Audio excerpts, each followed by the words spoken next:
चलें जी, lecture 69 part B, बिस्मिल्लाहिर्रहमानिर्रहीम। Okay,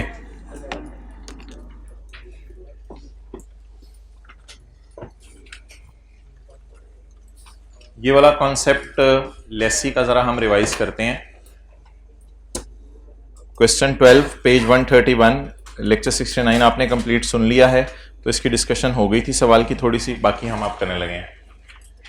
residual value of the machine at the end of 3 years is 30। Lessee के angle से बातें हो रही हैं। रेजिडुअल वैल्यू एंड पे होगी 30, जिसमें से लेसी ने 20 गारंटी कर दी है, जिसमें से लेसी ने 20 गारंटी कर दी है।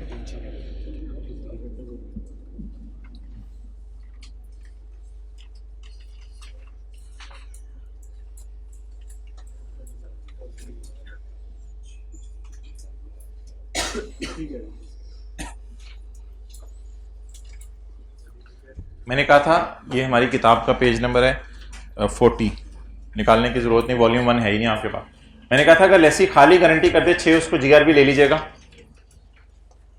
अगर रेजिडुअल वैल्यू हो 15, वो गारंटी करे 10, तो फिर उसे मेरे ख्याल से गारंटी के मद में कुछ पे करना नहीं पड़ेगा, क्योंकि ऑलरेडी वो चीज 10-15 की बिक जानी है बाजार में, तो फिर गारंटी के मद में उसे 0 पे करना पड़ेगा।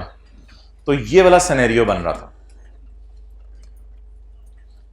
रेजिडुअल वैल्यू, ये लेसी के एंगल से पढ़ रहा हूं, लेसर के एंगल से जब पढ़ूंगा फिर मैं बाद में बताऊंगा।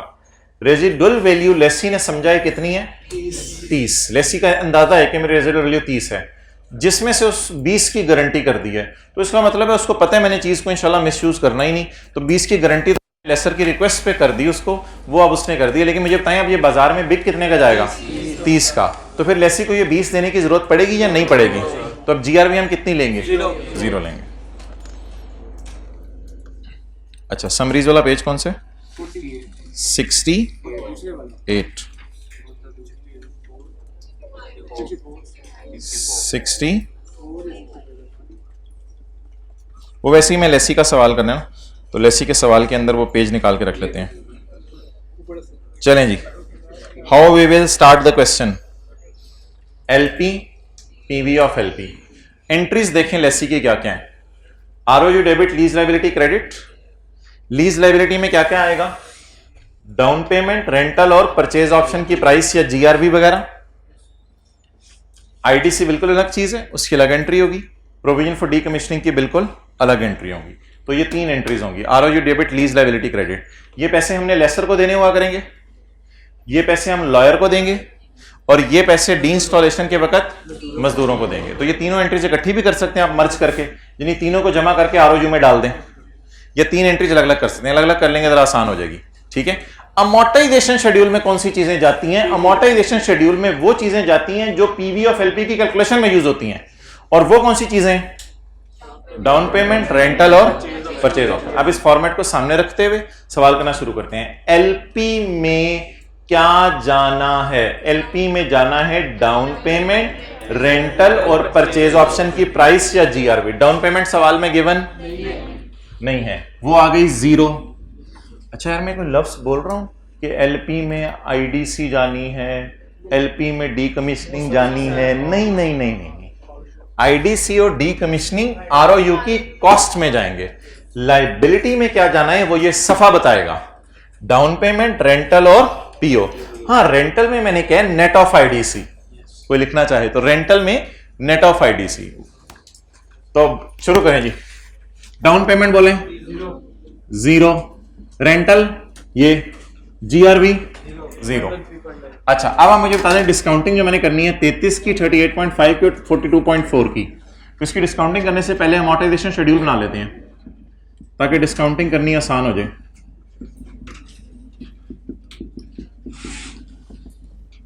यकम जनवरी 2020, पहली लाइन खाली। 33 या 35? 33।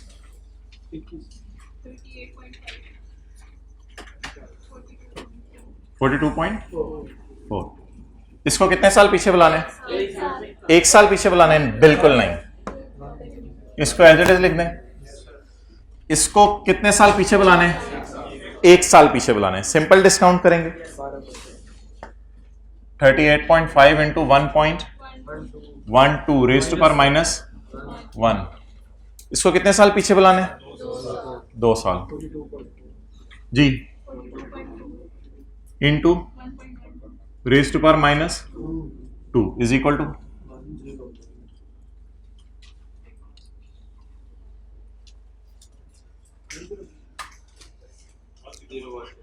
जी 10.2।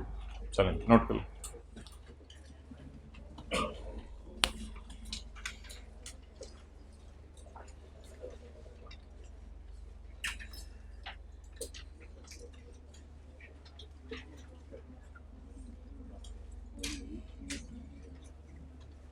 यार मुझे कोई ये बनवा दे उतनी देर।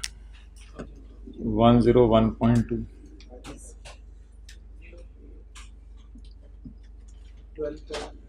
12 पॉइंट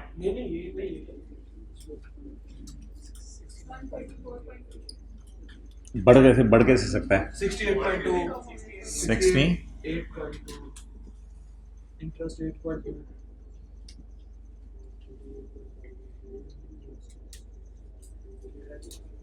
20.3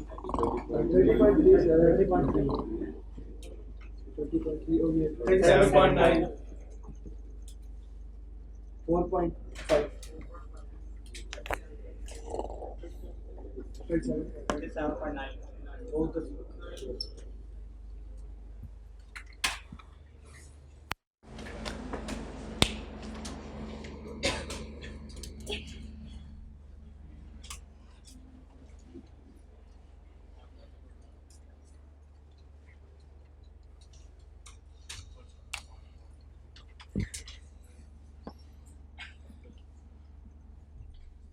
आज हमेशा के लिए ये बात ख़त्म कर दें।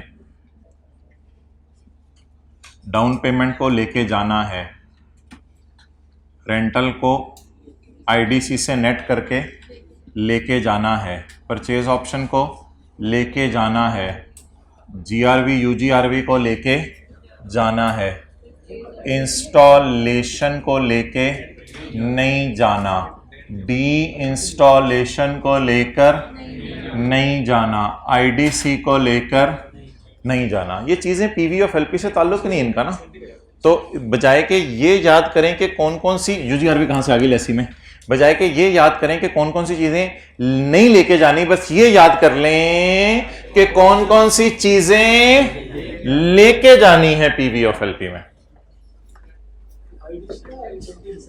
रेंटल आईडीसी से नेट करके होगा ना, लीज इंसेंटिव से, इंसेंटिव बबलू सारे टेंटे में माशाल्लाह, रेंटल इंसेंटिव से नेट करके।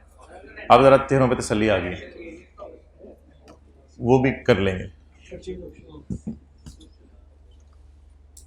डन जी। डी इंस्टॉलेशन की अलग से एंट्री होगी इंशाल्लाह, और इंस्टॉलेशन की अलग से होगी आईडीसी। इन तीनों को बल्कि आरओयू में डायरेक्ट डालते हैं।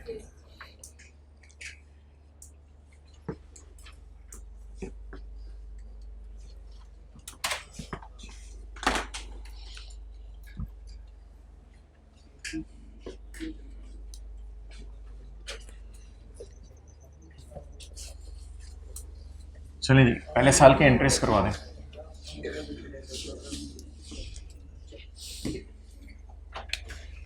यकम जनवरी 2020 आरओयू डेबिट, लीज लाइबिलिटी क्रेडिट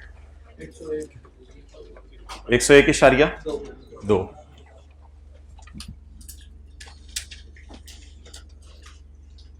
मेरे ख्याल से एक दो और फिगर्स सवाल में पड़ी हैं, वो जरा मैं देख लूँ।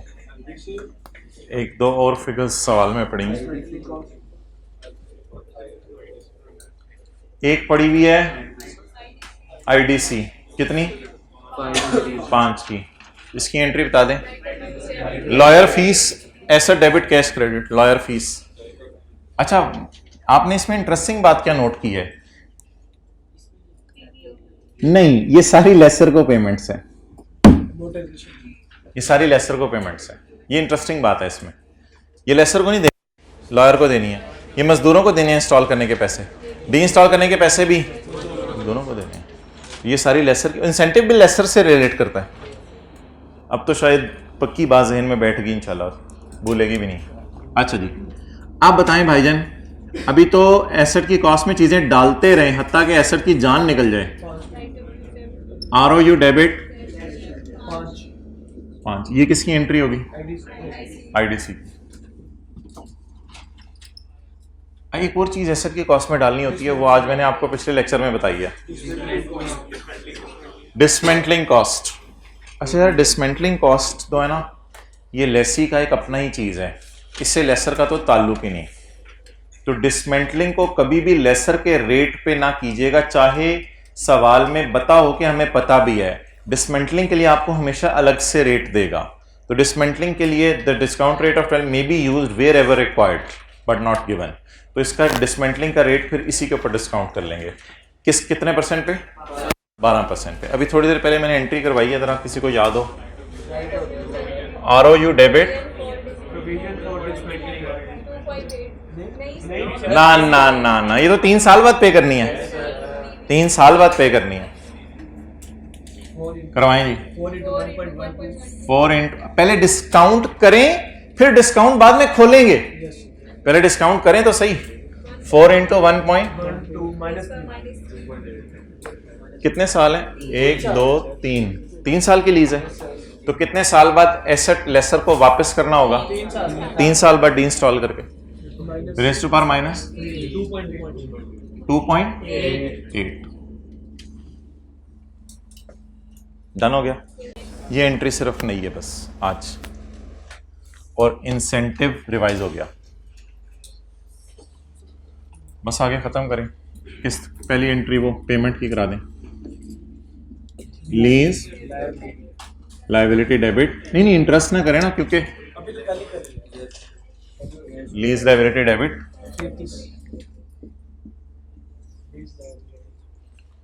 ये इंटरेस्ट ना बुक करना पड़ेगा। 8.2 interest expense debit, interest expense debit, ये लीज वाला इंटरेस्ट है 8.2। दो एंट्रियां बहने आपस में, एसेट को डेप्रीशिएट कराएं, प्रोविजन को बढ़ाएं। एसेट को डेप्रीशिएट करवाएं, प्रोविजन को बढ़ाएं, ताकि जब 3 सालों बाद मजदूरों को पैसे देने हो तो वो वहां तक लायबिलिटी पहुंची हो जहां तक हमें चाहिए। तो अब दो एंट्री बहने आपस में, ROU की डेप्रीसिएशन और प्रोविजन को बढ़ाना। 31/12/20। लो जी, पहला साल ही नहीं खत्म हो रहा। बोले डेप्रीसिएशन डेबिट 1010 divided by 3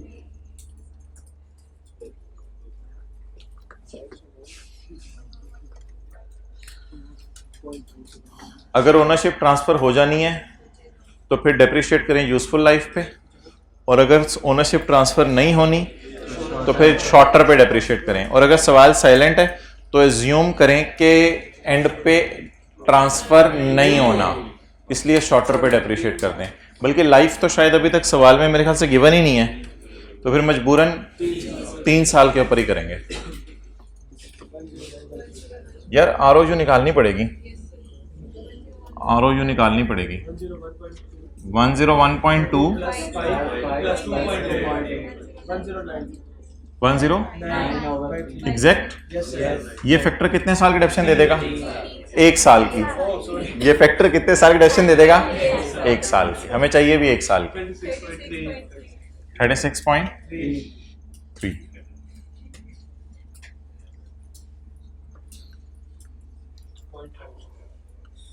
मजदूरों को कितने देंगे 3 साल बाद?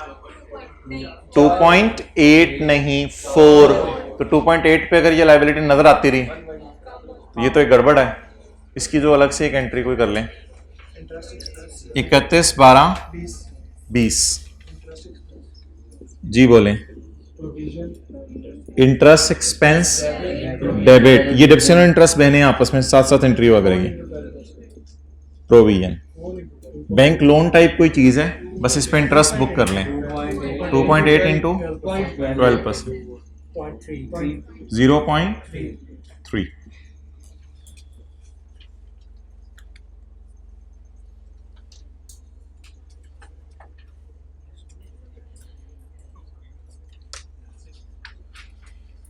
अल्लाह का शुक्र है यार, ये मेरा सवाल पेपर में बड़ा अच्छा हुआ था, मैंने सारी एंट्रीज कर दी। बैलेंस शीट मांगी हुई थी, P&L मांगा हुआ था, इसमें तो मैंने 9 नंबर लगाए थे अपने। मैं जा रहा हूं तरफ दोबारा, अब चांस है इसके पास 6 महीने बाद ना हो तो। क्या मांगी थी? प्रॉफिट एंड लॉस और बैलेंस शीट। P&L में बता दें क्या क्या जाएगा। P&L में डेप्रिसिएशन जानी है, ROU की एंट्रीज तो सोल्यूशन में आपको घर जाके नहीं मिलेंगी। डेप्रिसिएशन जानी है P&L में, इंटरेस्ट एक्सपेंस जाना है P&L में, इंटरेस्ट एक्सपेंस जाना है P&L में। अच्छा, ROU कितने पे जाना है? 109 माइनस 36.3। लीज लाइबिलिटी हमारे साल की पेमेंट के नीचे ये करंट में चला जाएगा और ये नॉन करंट में चला जाएगा।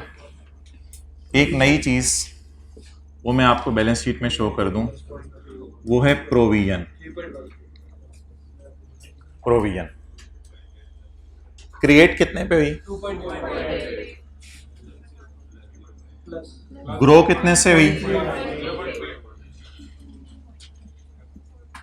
3.1 नॉन करंट में डालेंगे, करंट में डालेंगे? भाईजान फिलहाल ना 2 साल रह गए हैं डिसमेंटल होने में। 1 साल तो गुजर गए ना, हम 31/12/20 पे खड़े हैं, तो 2 साल बाद ये पैसे मजदूरों को देने हैं। कोई मशवरा दे दें ऊपर क्या लिख लूं? नॉन। ये जरा नोट कर लें, ये नई चीज है। प्रोविजन फॉर डिसमेंटलिंग, 2 साल बाद मजदूरों को पैसे देने हैं।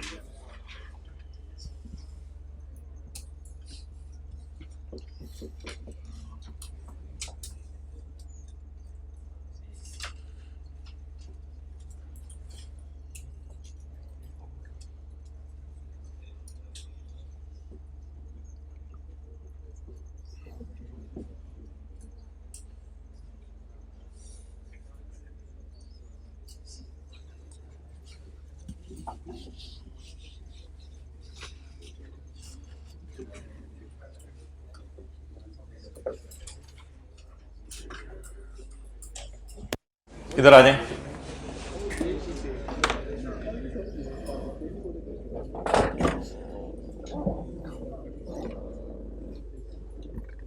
पॉइंट नंबर बी, उधर रखो पहले कैमरा।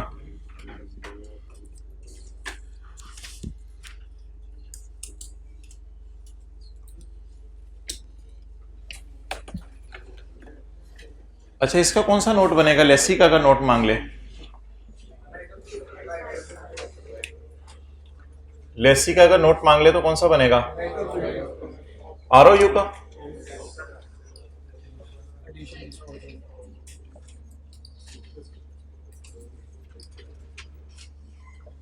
ऐसे ही हो जाएगा। एडिशन में डालेंगे, ओपनिंग में डालेंगे? एडिशन में डालेंगे।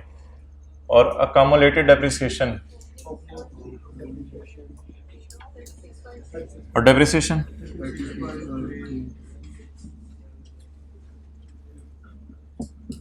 और ये बुक वैल्यू आ जाएगी। एक ROU का नोट बनेगा लेसी का।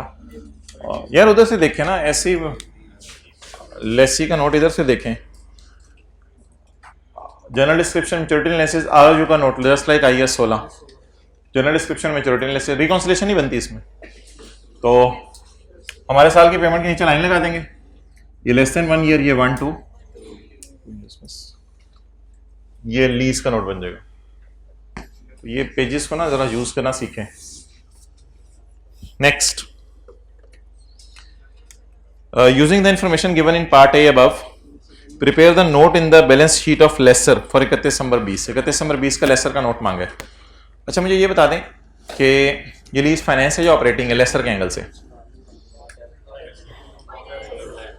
लेसर के एंगल से। अच्छा, पहला सवाल, क्या तीसरे साल के एंड पे मार्केट प्राइस से कम में खरीद सकते हैं? कुछ ऐसा लिखा हुआ है? नो। क्या दूसरे साल के एंड पर? भाईजान बड़ी इंपॉर्टेंट डिस्कशन हो रही है उधर वाले हजरात, क्या तीसरे साल के एंड पर ये मुफ्त में हमें एसेट दे देगा लेसर? नो। क्या 3 को डिवाइड करूं यूजफुल लाइफ पे तो जवाब 75% से आता है पता नहीं, लाइफ मिसिंग है, लाइफ मिसिंग है। इस सवाल का जवाब आ नहीं सकता, नो या यस मैं नहीं बोल रहा, इस सवाल का जवाब आ नहीं सकता।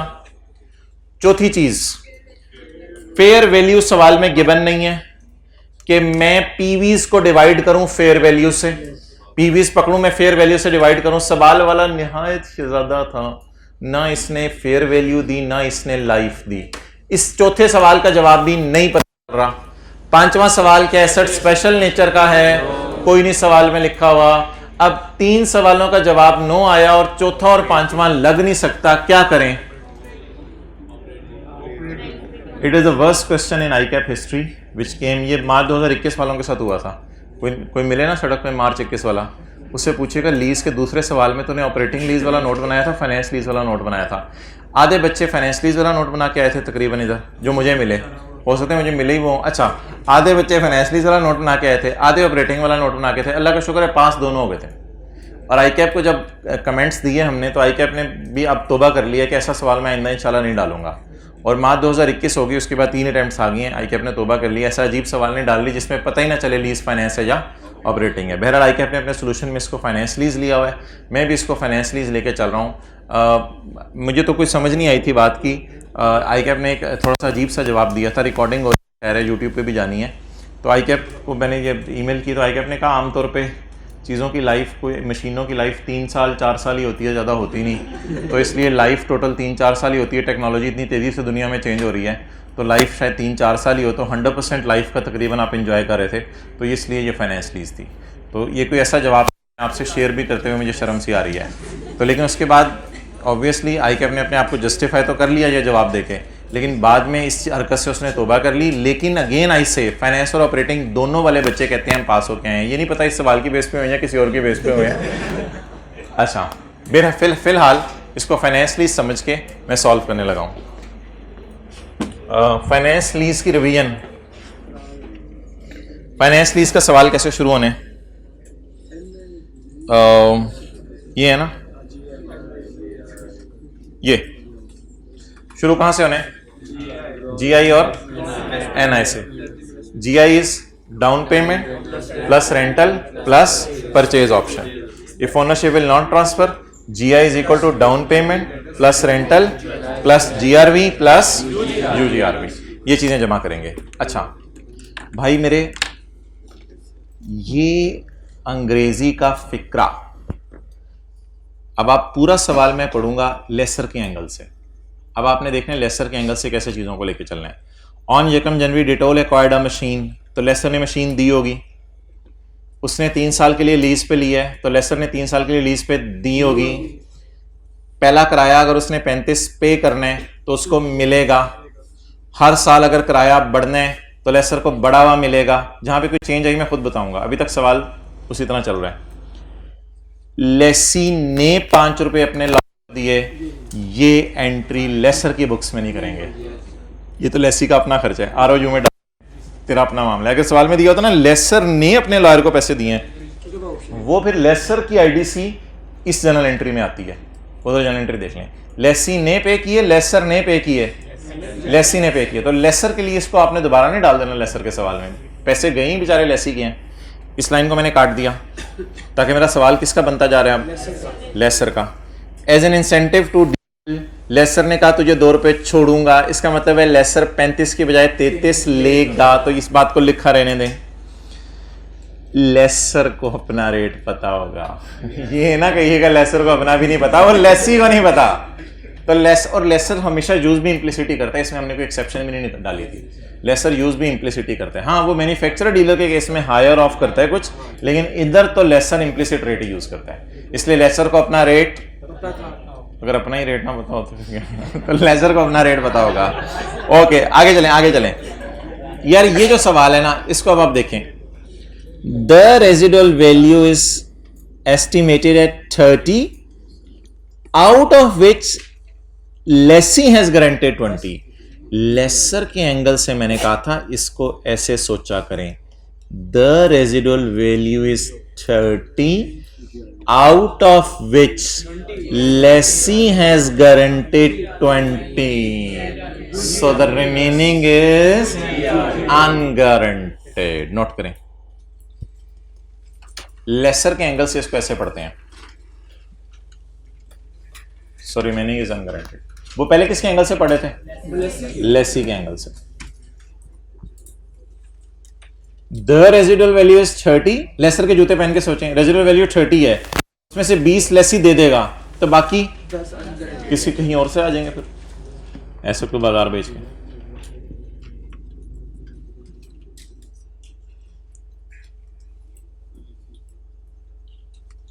ओके, नेक्स्ट,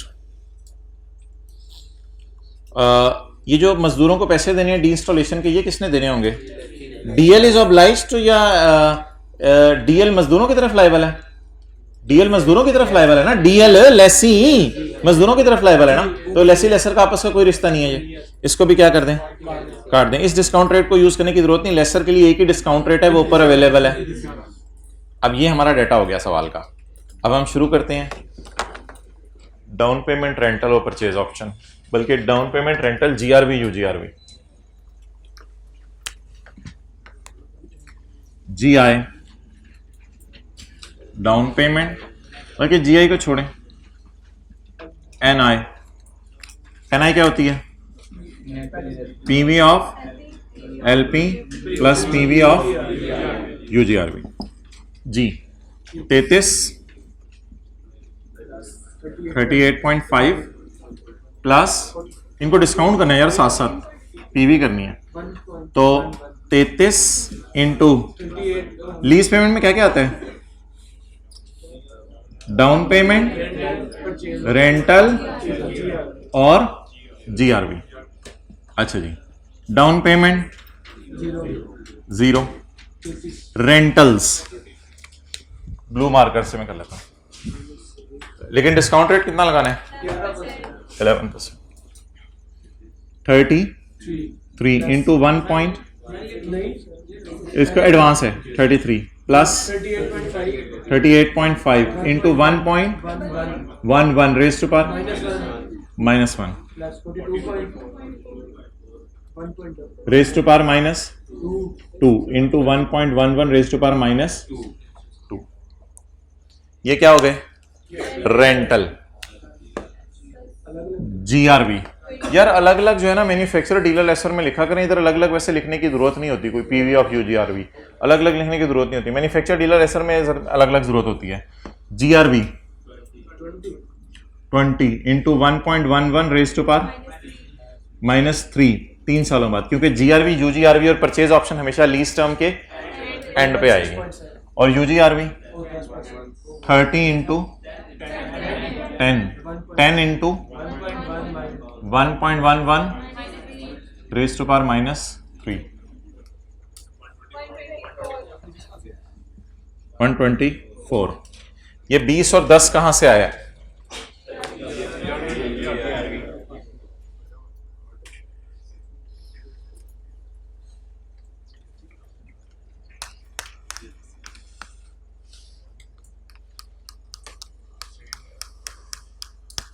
मैं कोशिश करता हूँ वैसे कल 3-4 मिनट अगर निकाल लूँ, लेसी और लेसर के एंगल से जीआरवी यूजीआरवी आपको रिवाइज करवा दूँ, ताकि वो एक, बाकी चीज़ें तो बंदा हैंडल कर ही लेता है, ये कोई चीज़ आ रही है जो थोड़ा टफ टाइम दे रही है, इसको रिवाइज कर लेते हैं ज़रा।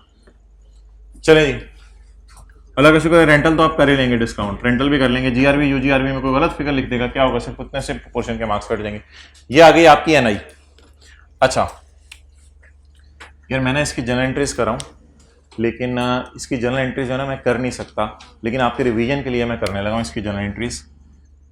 लेसर ने बाजार से एसेट खरीदा होगा फेयर वैल्यू पे, ऐसा ही है, तो ये मुझे गिवन नहीं है, पहली एंट्री ये होती है। फिर लेसर ने एसेट किस पे दिया होगा? लीज पे दिया होगा, lease receivable debit, asset credit, और लेसर की आईडीसी में क्रॉस नहीं लगाऊंगा, है ही नहीं, जीरो है। एसेट की फेयर वैल्यू मुझे सवाल में गिवन नहीं है। लीज रिसीवेबल बुक होगा एनआई से, कितना? चलें पहली एंट्री कर लें। पहली आईडीसी मैंने क्यों 0 लिया है? सवाल में गिवन नहीं है। फेयर वैल्यू भी सवाल में गिवन नहीं है, तो उसे मैंने क्रॉस लिखा है क्योंकि आईडीसी नहीं गिवन तो वो 0 है, लेकिन फेयर वैल्यू अगर नहीं गिवन तो वो है सही, लेकिन हमें पता नहीं है।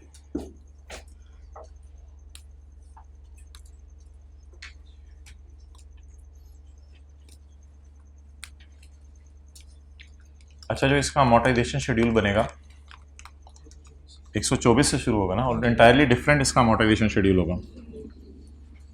तो बस मैं अब आपको इसके सोल्यूशन से इसका नोट दिखाने लगा हूँ, फिर क्लास खत्म करते हैं। ये तो पहली जनरल एंट्री होगी। जनरल एंट्री जरा अपनी पक्की रखा करें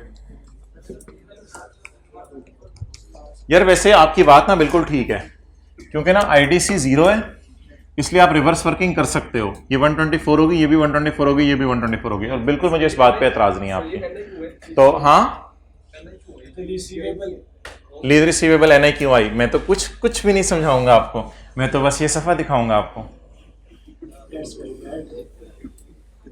ये सारा समरीज को जरा पक्का रखो, समरीज को पक्का रखो। लीज रिसीवेबल एनआई पे, एसेट फेयर वैल्यू पे, cash credit, asset debit, cash credit.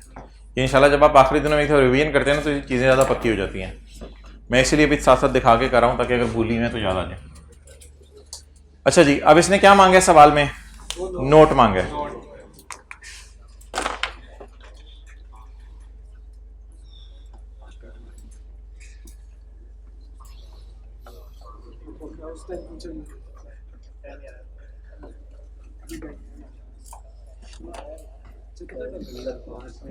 बस खत्म हो गया अब। हाँ जी जी भाईजान, जगम जनवरी 20 को रेंटल बोलें 33, एनआई निकाल ली भी 124, दूसरा रेंटल 38.5, तीसरा रेंटल, और जीआरवी यूजीआरवी इकट्ठी करके डालते हैं हम इधर, क्योंकि सेम डेट है, तो जीआरवी यूजीआरवी इकट्ठी करके डाल दी 30।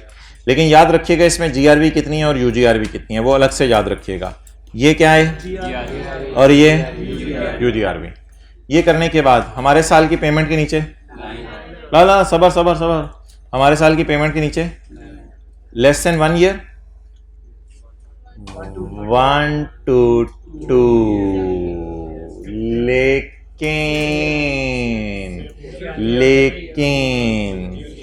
लेस देन 1 ईयर में ये डालने, 1 to 2 में ये डालने, और जीआरवी डालने, क्योंकि यूजीआरवी आर रिकॉन्सिलेशन अलग से ऐड होनी होती है ना। तो लेस देन 1 ईयर कितना हो गया? 38.5, 1 to 2 ईयर 42.35, 20। यूजीआरवी क्यों नहीं डाली, वो अलग से डालेंगे। 100.85 इधर आ गया, यूजीआरवी डाल दी 110.85, और ये क्या आ गया? अनअर्न्ड, ये वाला और ये वाला, क्योंकि ये तो P&L में चला गया होगा ना, तो ये अर्न्ड कमा लिया और ये अनअर्न्ड 6.88 और 2.96, एंड इट इज ऑल। अच्छा, अब जो असल में दूसरा सवाल था जिसकी वजह से मैंने आपको किया था, वो सवाल आपकी मर्ज़ी है, आप कराइएगा नहीं कराइएगा तो मैं कल क्लास में एक दफ़ा पढ़ दूंगा, आपकी मर्ज़ी है। आपने लोड अपने मुताबिक शेयर करना है कि कल करना है या आज करना है। वो सवाल यहीं पर है। एक मिनट बस मैं दिखा रहा हूँ। कल करना नहीं, कल की क्लास के स्टार्ट में, कल करना नहीं होगा, कल की क्लास के स्टार्ट में मैं डिस्कस कर लूँगा। वो बकर कितना टाइम लगेगा इसको ओपन होने में? ला सा नी, पेज नंबर 154 है किताब का, लेकिन आप लोगों के पास जो है वो किताब अवेलेबल नहीं है, आप लोग जो है वो नोट से देख रहे हैं। तो क्वेश्चन नंबर 6 अगर आप अपने सामने रखें, स्क्रीन ऑन नहीं है, समझ के पुराना ज़माना आ गया है, पेज 154। तो सवाल के अंदर सारा डाटा दिया हुआ है, सिर्फ लिख लें रेंटल मिसिंग है। क्या मिसिंग है? रेंटल मिसिंग है। तो चलें इंशाल्लाह, छोड़ें पर यार, कल करेंगे इसको। मैं कल क्लास के अंदर आके शुरू से बता दूंगा कैसे सॉल्व करना है। ओवर।